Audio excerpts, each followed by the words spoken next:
Jesus, praise the Lord.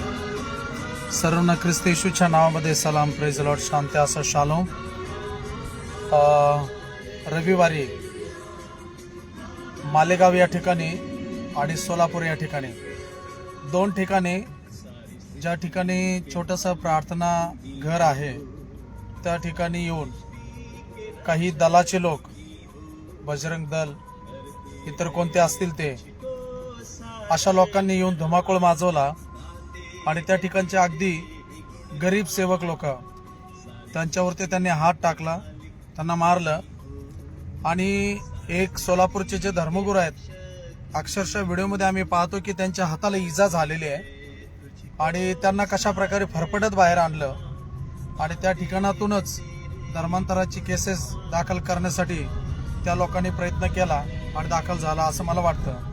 मालेगावमध्ये एका सेवकाच्या घरामध्ये बहिणी आणि ते मिळून प्रार्थना करत असताना त्या ठिकाणी पोलीस ऑफिसर आणि जे टगे आहेत ते भाडुत्री, तर ते त्या ठिकाणी आले आणि त्या सेवकाला धमकावू लागले, त्या घरामध्ये बसलेल्या बहिणींना धमकावू लागले. तर प्रश्न असा निर्माण होतो की केव्हापासून पोलीस खात्याला दलांची आणि दलाच्या त्या किड्यांची गरज पडायला लागली. प्रशासनामध्ये अधिकार आहे, दम आहे, ताकद आहे आणि मानवतेच्या आणि नागरिकांच्या संरक्षणासाठी पोलीस खातं आहे. एका धर्मगुरूबरोबर बोलताना त्यांच्या संगती जसे काही ते अतिरेकी आहेत, टेररिस्ट आहेत, आतंकवादी आहेत, अशा प्रकारे धर्मगुरूशी बोलण्याची भाषा आता हे कुठेतरी थांबलं पाहिजे.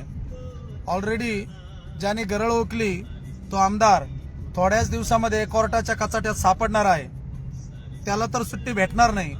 परंतु अजून पण जे टगे, जे किडे फडफडत आहेत, जे ख्रिस्ती धर्मगुरूंना मारण्याचा प्रयत्न करत आहेत, त्यांना जलील करत आहेत आणि त्यांच्याबरोबर वागताना बोलताना जणू काय ते या देशाचे नागरिकच नाहीत, अशा प्रकारे ते त्यांच्याबरोबर वर्तणूक करत आहेत. तर मी त्या प्रत्येकाला खबरदारी घ्यायला सांगतोय की तुम्ही वेळेस ठिकाणावरती या, अन्यथा आम्हाला याच्यावरती काहीतरी पर्याय व्यवस्था करावी लागेल. जर पोलीस स्टेशन किंवा पोलीस खातं जर एखाद्या चर्चमध्ये, एखाद्या प्रार्थनेच्या ठिकाणी जर चौकशी करायला जात आहे तर तो त्यांचा व्यक्तिगत अधिकार आहे. पण जर कोणत्या प्रकारचे गमच्यावाले, टोपीवाले, पंचावाले हे जर कोणी येणार असतील तर मात्र मग तुम्हाला जशास तसं उत्तर दिल्याशिवाय राहणार नाही, हे पण लक्षात ठेवा. आणि म्हणून पोलीस खातं यांना माझ्या आग्रहाची विनंती आहे, जे गृह खातं आहे, तुम्ही यामध्ये जर वेळीच लक्ष घातलं नाही तर मात्र तुमचे हे मनसुबे आम्ही तर यशस्वी होऊ देणार नाही आणि आम्ही तुम्हाला घाबरत पण नाही. म्हणून ज्या ज्या ठिकाणी अशा प्रकारे गरीब सेवक लोकांवरती अन्याय होत आहे त्या ठिकाणच्या असलेल्या ख्रिस्ती समाजाने एकत्रित या. चुका आहेत, नाही आहेत ते नंतर सिद्ध होईल. आपण आरोपी आहोत, नाही आहेत ते नंतर सिद्ध होईल, ते कोर्ट सिद्ध करेल. कोणता पोलीस ऑफिसर आणि कोणता दल आणि कोणता भडवा ते सिद्ध करू शकत नाही. म्हणून घाबरायची गरज नाही आहे. जर दुर्बल, अशक्त आणि अशा गरीब सेवकांवरती जर कोणी अन्याय करत असेल आणि जर अशा प्रकारे त्यांना त्रास दिला जात असेल तर खपवून घेतला जाणार नाही. आणि म्हणून सोलापूर असेल वा मालेगाव असेल, मी लवकरच पोहोचतोय आणि अशा ठिकाणी की ज्या ठिकाणी सेवकांवरती हमले होत आहेत, अहो चर्चेसमध्ये किंवा त्या प्रार्थनेच्या ठिकाणी गेलेल्या ठिकाणी हे लोक त्या प्रार्थना करत असलेल्या बहिणींकडे निहाळतात, डोक्याच्या केसापासून तर पायापर्यंत निहाळत राहतात, अवहेलनेने बोलतात, वाईट उद्गार काढतात, शिवीगाळ करतात, घाणेरडे शब्द प्रयोग करतात.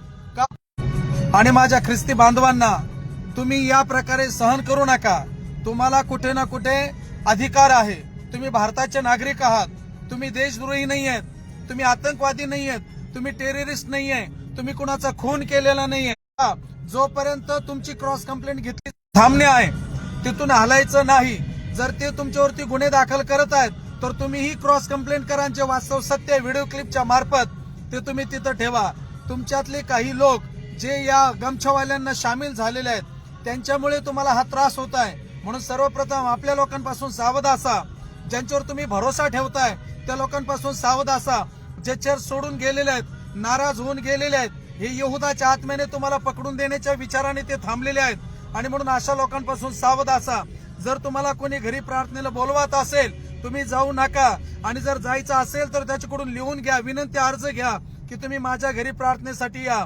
कारण आटपाडीच्या केसमध्ये परत ही घटना घडली की चर्च मधलेच दोन्ही लोक आपसात भांडत होते. त्यांचं भांडण मिटवण्यासाठी देवाच्या सेवकाला बोलवलं आणि देवाचा सेवक आल्याच्या नंतर 150 ते 200 लोकांनी येऊन त्या सेवकाची गाडी फोडली आणि त्याला अॅट्रॉसिटीमध्ये आणि त्याला धर्मांतराच्या गुन्ह्यामध्ये आतमध्ये टाकलं गेलं.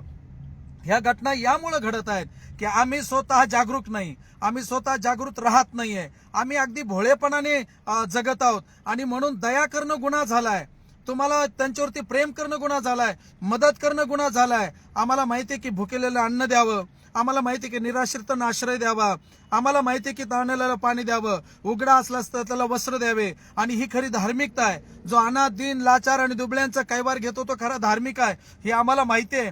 पण ही जर धार्मिकता जर आज आमच्या जर जीवावर उठणार असेल, जर आम्हाला ही त्रासदायक ठरणार असेल, तर थोडे दिवस सुज्ञतेने वागा, सुज्ञतेने राहा, थोडे दिवस तुम्ही सांभाळून राहा. कारण हे लोक येणाऱ्या दिवसामध्ये अशा प्रकारच्या खोट्या नाट्या गुन्ह्यांचं प्रमाण वाढवणार. आणि जसं मार्च एंडिंगला आरटीओला बऱ्याच केसेस दाखल करून घ्यायच्या असतात, म्हणून कुणाच्याही गाड्या अडवायच्या आणि त्या गाड्यांवरती केस लावून टाकायची. तशी ही परिस्थिती अधिवेशन एकानंतर एक येत आहेत आणि त्याच्यामध्ये यांना या खोट्या नाट्या गोष्टी त्यांना केसेस त्यांना दाखवायच्यात, जेणेकरून त्यांना धर्मांतराचा कायदा म्हणा किंवा जनसुरक्षा कायदा म्हणा याच्यामध्ये त्यांना अधिक पुढे जायचं आहे. आणि त्यांना हे दाखवून द्यायचंय की ख्रिस्ती समाज खराब आहे, ख्रिस्ती समाज वाईट आहे. आणि हे तुम्हाला आणि मला माहिती आहे ना, आमचा ख्रिस्त वाईट आहे ना आम्ही वाईट आहोत. पण आमच्यामध्ये एक वाईट स्वभाव आहे, आम्ही न्याय मागत नाहीये, आम्ही न्यायाच्या बाजूने लढत नाहीये. आम्ही लगेच विचार करतो की नाही आता काही गरज नाही. आटपाडीच्या केसमध्ये पाळसाहेबांना असं वाटलं की चला दुपारी झालंय, माझ्या गाडीचं नुकसान झालंय, होऊ द्या. आणि त्यांनी क्षमा करून ते घरी आले. रात्री उशिरापर्यंत आमचे काही मित्र त्यांच्या कॉन्टॅक्टमध्ये होते आणि सांगत होते की पाळीसाहेब तुम्ही फक्त एनसी तरी नोंदवा. पण त्यांनी एनसी पण नोंदवली नाही. आणि रात्री 1:30 वाजता DYSP त्यांना उचलायला येतोय, रात्री 1:30 वाजता त्यांना उचलल्या जात आहे आणि केसेस वेगवेगळ्या टाकल्या जात आहेत. म्हणून तुम्ही गाफील राहू नका, माझी तुम्हाला विनंती आहे, गाफील राहू नका. तुम्हाला देवबापाच्या कृपेने चांगल्या प्रकारचं ज्ञान आहे, नॉलेज आहे. आणि पोलीस स्टेशनला यायला तुम्ही घाबरूच नका. आम्हाला माहिती की न्यायसभेच्या स्वाधीन आम्हाला केलं जाईल आणि तेव्हा बोलणारे आम्ही नाही तर देवाचा आत्मा आहे.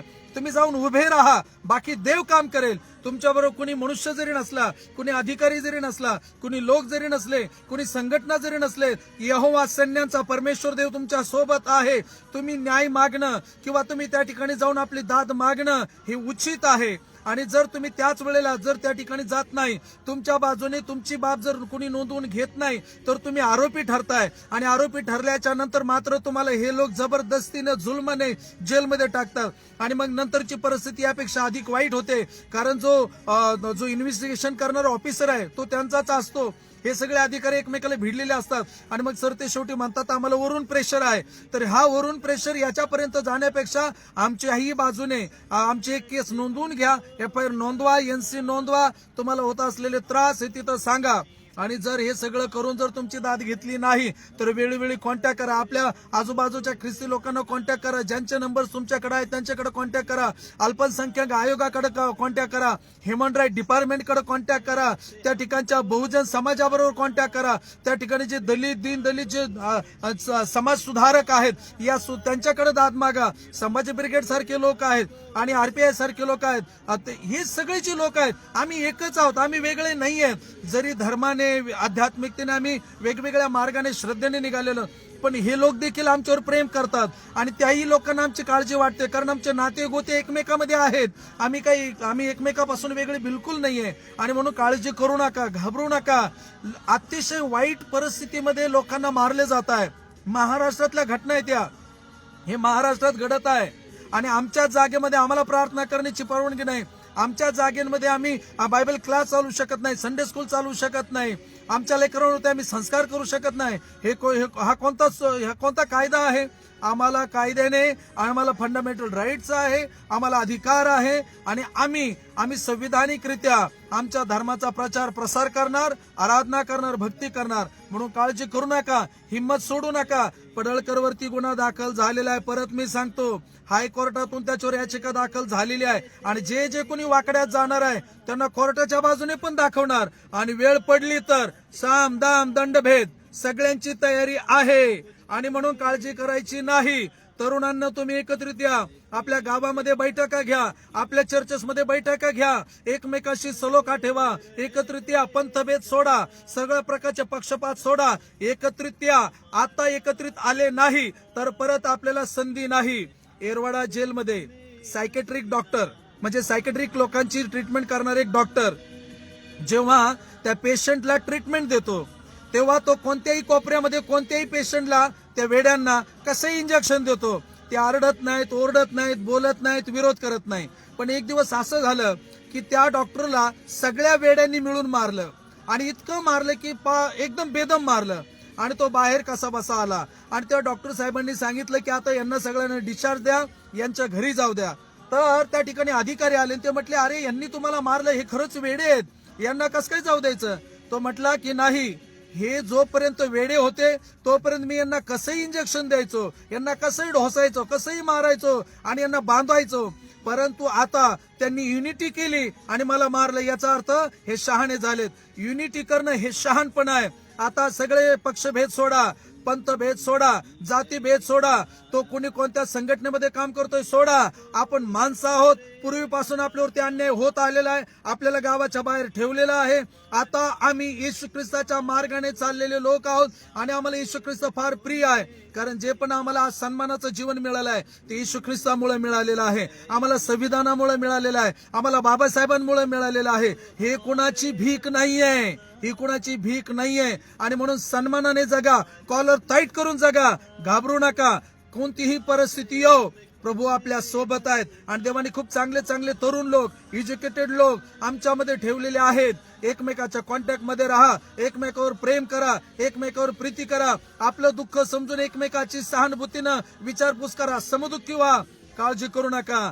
जर आम्हाला या देशात न्याय मिळणार नसेल, जर आम्हाला या महाराष्ट्रात न्याय मिळणार नसेल तर न्याय करणारा देव स्वर्गातून पाहताय. तो निश्चित न्याय केल्याशिवाय राहणार नाही आणि मात्र त्याचा न्याय फार भयंकर आहे. आणि म्हणून माझ्या अंतःकरणातली फार मोठी तळतळ आहे आज सकाळची. मी त्या सेवक लोकांची दयनीय अवस्था पाहिली. मालेगावच्या सेवकाबरोबर मी बोललो, त्यांच्यावर कशा प्रकारचा अन्याय करण्यात आला. त्या चर्च त्या प्रार्थनेच्या ठिकाणी जे विश्वासमध्ये एकत्रित आले त्या ठिकाणच्या त्या बहिणींना कशा प्रकारे बोलत होते, कशा प्रकारे टॉर्चर करत होते, किती घाणेरड्या शब्दात ते बोलत होते आणि स्वतः पोलीस ऑफिसर हे ऐकत होते. तर देखील त्यांच्यावर काही कारवाई नाही, त्यांच्यावर विनयभंगाची केस नाही, त्यांच्यावर कोणत्या प्रकारचे पोस्कोचे गुन्हे दाखल होत नाही. आमच्या बहिणींना वाईट शब्दात, अभद्र शब्दात, लाजिरवाण्या शब्दामध्ये लाज उत्पन्न होईल अशा शब्दामध्ये बोलत असताना देखील त्यांच्या बाजूने ऐकणारं कोणी नाहीये, त्यांची दाद घेणारं कोणी नाहीये. आणि म्हणून आता शांत बसू नका. आम्ही या देशामध्ये आतंकवादी म्हणून नाहीत, आम्ही टेररिस्ट म्हणून नाहीयेत, आम्ही डाकू म्हणून नाहीयेत. आम्ही या देशाला चांगल्यातल्या चांगल्या गोष्टी देशासाठी, या महाराष्ट्रासाठी फार मोठा आहे, हे तुम्ही लक्षात ठेवा.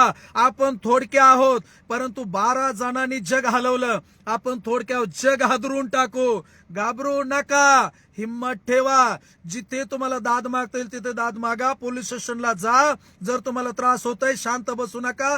तुमची सहनशीलता घरात दाखवू नका. पोलीस स्टेशन मध्ये जा.